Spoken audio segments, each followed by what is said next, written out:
നിലമ്പൂര് കനത്ത തിരഞ്ഞെടുപ്പ് ചൂടിലേക്ക് കടന്നിരിക്കുകയാണ്. ഇരു മുന്നണികളും അവരുടെ സ്ഥാനാർത്ഥികളെ പ്രഖ്യാപിച്ചു കഴിഞ്ഞു. എം സ്വരാജും ആര്യാടൻ ഷൗക്കത്തും നേർക്കുനേർ പോരാടുമ്പോൾ നിലമ്പൂരിലെ വോട്ടർമാർ ആർക്കൊപ്പമാണ് നിൽക്കുക എന്ന് നമുക്ക് ജനങ്ങളോട് തന്നെ ചോദിച്ചറിയാം. ന്യൂസ് 24 ന്യൂസിന്റെ ജനാഭിപ്രായ പരിപാടിയിലേക്ക് ഏവർക്കും സ്വാഗതം.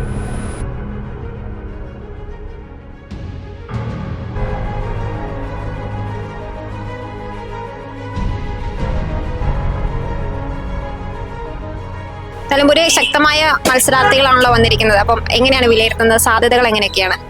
സാധ്യതകൾ കഴിഞ്ഞ വർഷങ്ങളായിട്ട് ഇടതു മുന്നണിയുടെ കയ്യിലായിരുന്നു, അൻവറിന്റെ അടുത്തിലായിരുന്നു ഇത്. പക്ഷേ അത് വിചാരിച്ചത്ര പണ്ട് ആര്യാടൻ മുഹമ്മദ് സാർ ആയിരുന്ന കാലത്തുള്ള കൃത്യമായ രീതിയിലുള്ള വികസന പ്രവർത്തനങ്ങൾ ഉണ്ടാക്കാൻ നിലമ്പൂരിന് കഴിഞ്ഞിട്ടില്ല.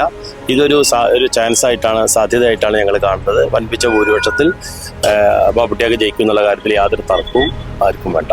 ഇപ്പോ സ്വരാജിനാണ് നമ്മൾ പറയണേ, സ്വരാജ് ജയിക്കണം എന്നുള്ളതാണ് സാധ്യത. കൂടുതലും ഷൗക്കത്തിനെ ഞാൻ കാണുന്നു. സ്വരാജിനായിരിക്കും ഒന്നും കൂടി വിജയശതമാനം കൂടുതൽ തോന്നുന്നു. കൂടുതൽ ബാബുട്ടിയാക്കും സാധ്യത കൂടുതൽ.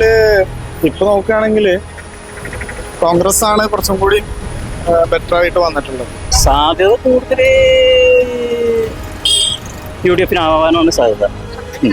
പിന്നെ സ്വരാജ് വരുകൊണ്ട് ഒരു മത്സരം കടുക്കും.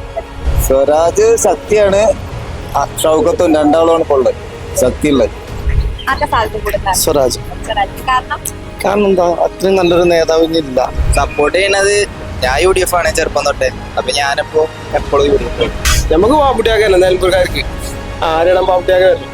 ആര് വിജയിക്കാനാണ് സാധ്യത? ഷൗക്കത്തിൽ കയറാം. LDF തന്നെയാണ് ജയിക്കും, തീർച്ചയായിട്ടും അങ്ങനെ തന്നെയാണ്. ഷൗക്കത്ത് വിജയിക്കും.